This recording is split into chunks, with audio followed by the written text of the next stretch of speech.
Bismillahirrahmanirrahim. Summa qala fatanqati'ul fatihatu bisukutit tawili inda amadahu aw kana yasiran wa qasada bihil qad al-qira'ata bidzikri illa idza kana nasiyan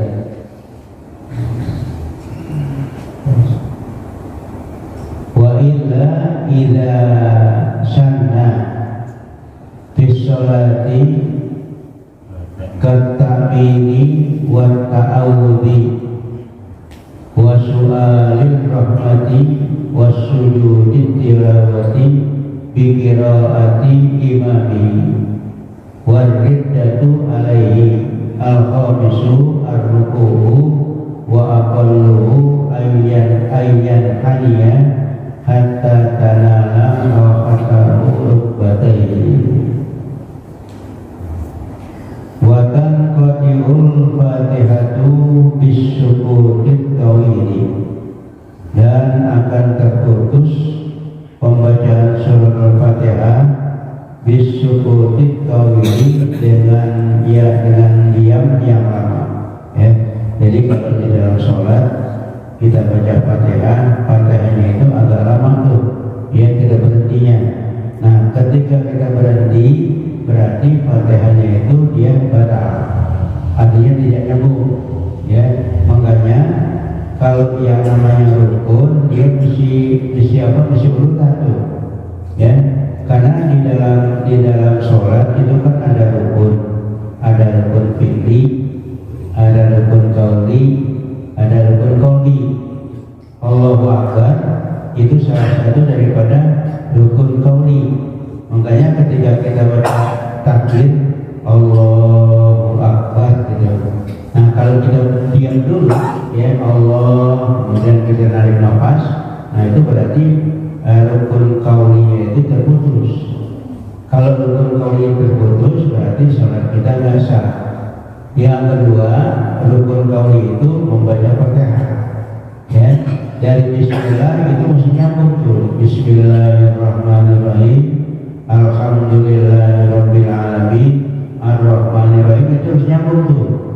Kalau misalnya berhenti di setengah jalan, nah itu berarti kalau dianggap ini akan putus, memutuskan surat al-Fatihah, berarti sholatnya itu nggak sah. Fatihahnya itu nggak sah, artinya rukun qaulinya juga kurang. Kalau rukun qaulinya kurang, berarti fatihahnya nggak sah, otomatis sholatnya itu nggak sah. Dia putus, misalnya ketika kita baca al-Fatihah, kemudian siratal ladzina an'amta alaihim, itu diam tuh, nggak ada kerjaan tuh, misalnya ada orang ada apa gitu, kemudian kita sambung lagi. Nah, ketika kita nyambung itu berarti itu Fatihah kita batal, kecuali ada bacaan imam. Ketika imam baca itu kemudian kita putusin dengan kita membaca amin, tapi jangan kita niat putusin Fatihah. Kalau kita niat putusin Fatihah itu juga batal, makanya ketika kita membaca rukun qauli itu harus urutan tertib. Nggak boleh dia ketika dia baca ketika dia siratal ladzina an'amta alaihim dia dengerin orang. Nah, itu berarti kalau udah dianggap itu putus, berarti Fatihah itu tidak batal. Termasuk bisukutit tawil itu ya. Itu berarti termasuk bisukutit tawil. Tapi kalau kebetulan kita ada si imam itu baca waladhdallin, langsung kita baca amin, itu enggak putus. Kecuali kalau kita niat putusin Fatihah. Kalau kita niat membaca amin, kita niat putusin Fatihah, itu berarti nggak boleh, batal Fatihah kita. Kalau Fatihah kita itu batal, otomatis sholatnya itu batal. Jadi kalau kebetulan kita rukun qauli itu harus kedengaran pada kuping kita tuh. Takbir ihram Allahu Akbar mesti kedengaran kuping kita. Kemudian baca Fatihah, kedengeran kuping kita baca tahiyat, kedengeran kuping kita baca selawat, itu juga. Kemudian baca salam, ketika kita baca salam assalamualaikum warahmatullah, berarti harus kita dengar. Makanya kalau kemudian dia baca salamnya itu pelan-pelan atau dalam hati, berarti dia itu salamnya itu dia nggak dibaca. Kalau salamnya nggak dibaca, berarti itu dia kurang rukun kaulinya. Kalau rukun kaulinya kurang, berarti sholatnya itu batal.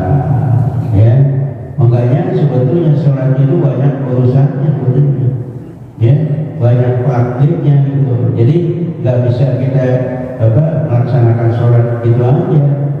Ya, kalau rukun kaulinya kita nggak kedengeran, di kuping kita sendiri nggak kedengeran, berarti nggak sah sholatnya. Tuh, ya.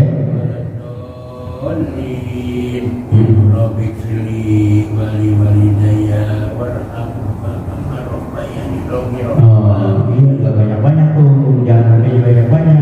Sampai kalau kebanyakan, yaitu sebab di situ tuh bukan kita mau membaca doa yang lain. Kalau kita mau baca doa nanti pada sujud yang terakhir tuh, ya, makanya ada hadis itu aqrabu ma yakunul abdu li rabbih wa huwa sajidun. Jadi yang paling dekat seorang hamba kepada Allah Subhanahu wa taala ketika dia sujud. Makanya waktu sujud tidak minta apa lagi itu, asal waktu kita sholat, sujudnya itu sholatnya sudah sendiri. Jangan sholat jadi imam. Kalau jadi imam itu kan lama-lama kita, ya, kita baca subhanallah itu sampai 11, nggak boleh. Karena apa? Kita menjaga keutuhan sholatnya makmum.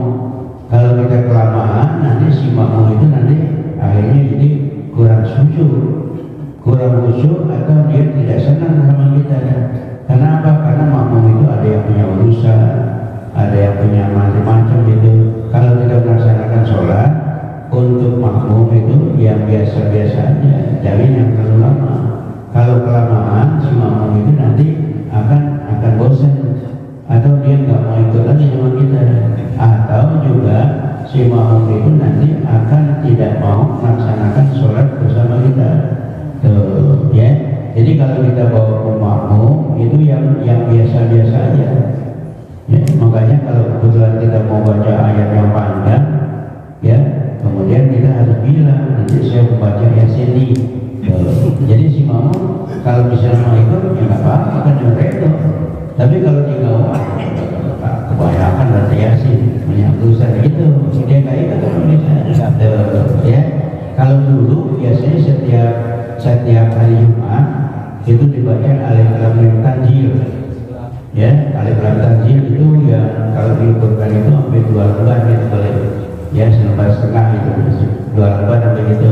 Nah itu orang-orang tua kita dulu kalau mau baca Alif Lam Tanzil itu biasanya dia bisa ke Kuitang tuh, mau jamaah mau ambil Ali dari sini ke sana itu pakai becak dulu, masih zaman becak, berangkat ke sana, pulang nanti udah siang gitu, ya. Kalau sekarang baca Alif Lam Tanzil nggak mau ikut, kita kelamaan, ya, belum nanti kopinya dulu. Makanya kalau yang sekarang itu yang baca itu yang simpel-simpel aja, yang paling lama Sabihis lah, ya, Sabihis, nanti yang lain itu buat Al-Ataqah dan seterusnya. Makanya yang paling bagus ketika kita jadi imam itu surah yang pertama lebih panjang daripada surah yang kedua. Kalau rakaat yang pertama itu Sabihis, yang kedua itu Al-Ataq. Kalau yang itu kuliah gitu. Nah, itu gajaman kita tuh.